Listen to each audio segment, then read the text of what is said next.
Good day, everyone. I am your teacher, Emmeline M. Elikio, on the subject Places and Landscape in Changing World.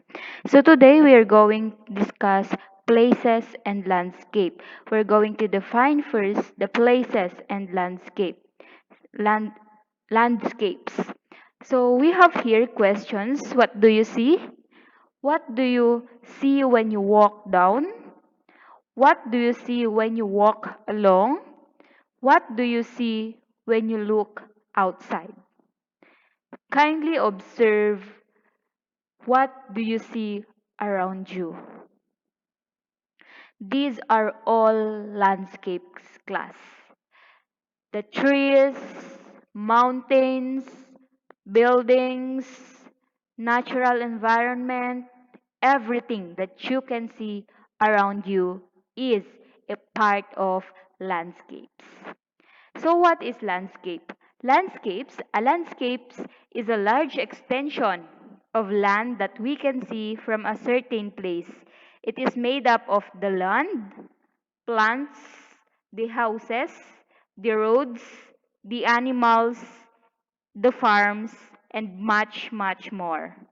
So all of things that you can see around you is part of landscapes.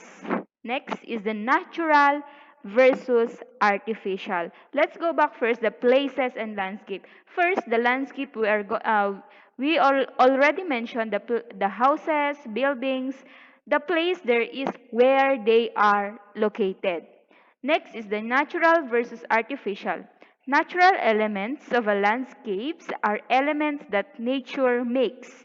Example here is land can be flat, have hills, water, animals, and plants.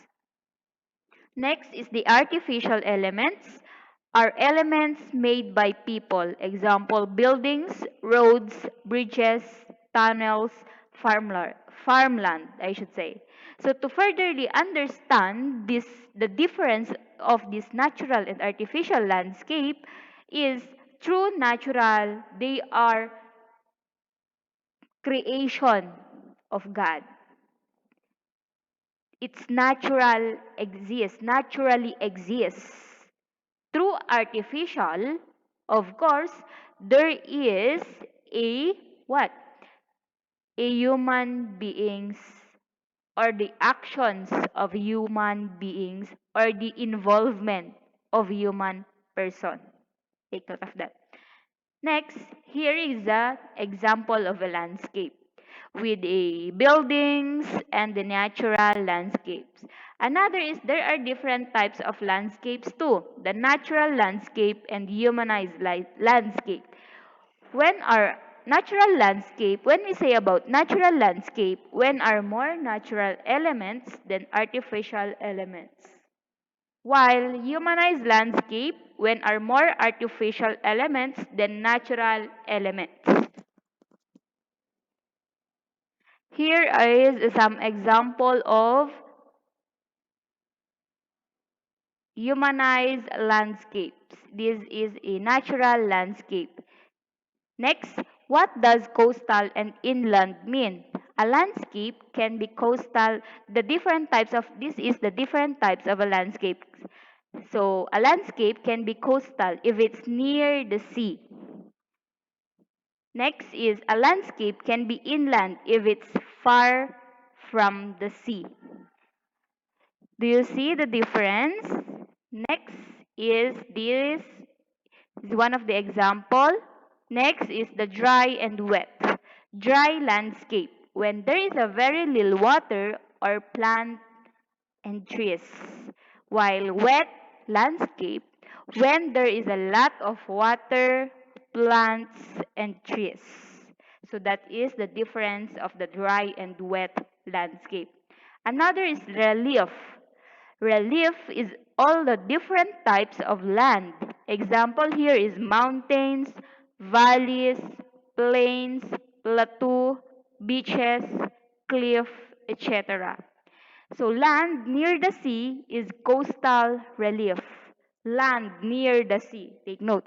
Next is land far from the sea is inland relief.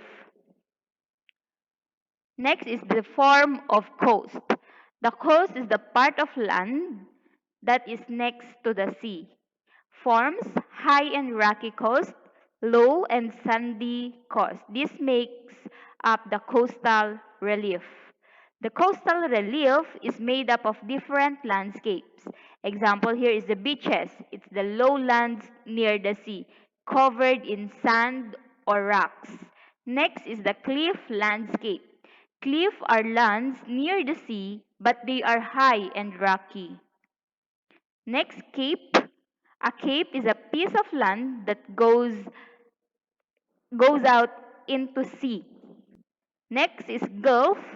A gulf is a small part of the sea that goes into the land.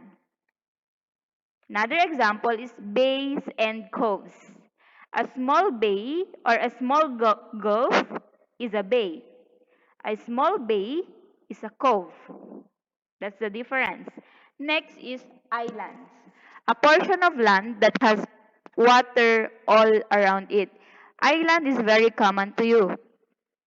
There are islands that we can see around you. This, the Babuyan Island, the Calayan Island, here in Cagayan. Next is archipelago. An archipelago is a group of islands near each other.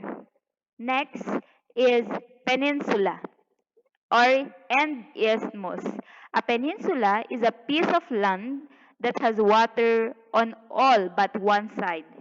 Another is the side that connects the peninsula with the land is the isthmus. There is an example here based on the picture. Next is inland relief. It has plains, plateaus, mountain ranges, mountains, and valleys.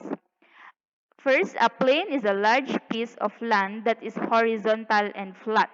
So there is an example of this. Next is plateaus. A plateau is also a plain, but it is elevated. As you can see on the picture, it is elevated. Another is mountains. This is very common class. You can see around you. A very high area of land. Mountains are formed by its sides called slopes. The slopes go to the top of the mountain called the summit. The low part of the mountain is called the foot. Next is the mountain range. So what is the difference of mountain and mountain range? If a mountain range, if one group of mountains is near another group of mountains, it makes a mountain range. Next is the mountain system. When a lot of mountain range are near each other, they are form a mountain system. Magkakadikit-dikit na mountains, just like these examples. Another is valleys, just like Cagayan Valley. A valley is the low and between mountains. You can usually see rivers in valley. So in here, that's why we called our place Cagayan Valley because we are around or surrounded by the Sierra Madre Mountain. Next, what causes landscapes to change? It causes, of course, the nature first, changes landscape by rain, snow, wind, earthquake, etc. Next is some changes are slow. Rain, rivers, wind, or sea can make rock erode or move objects on the ground from one place to another. Some changes are fast. Example here are earthquakes, floods, volcano eruptions, etc. These are considered the natural catastrophes of landscape. So landscape or the places and landscape is clear. So that's all. Thank you and God bless.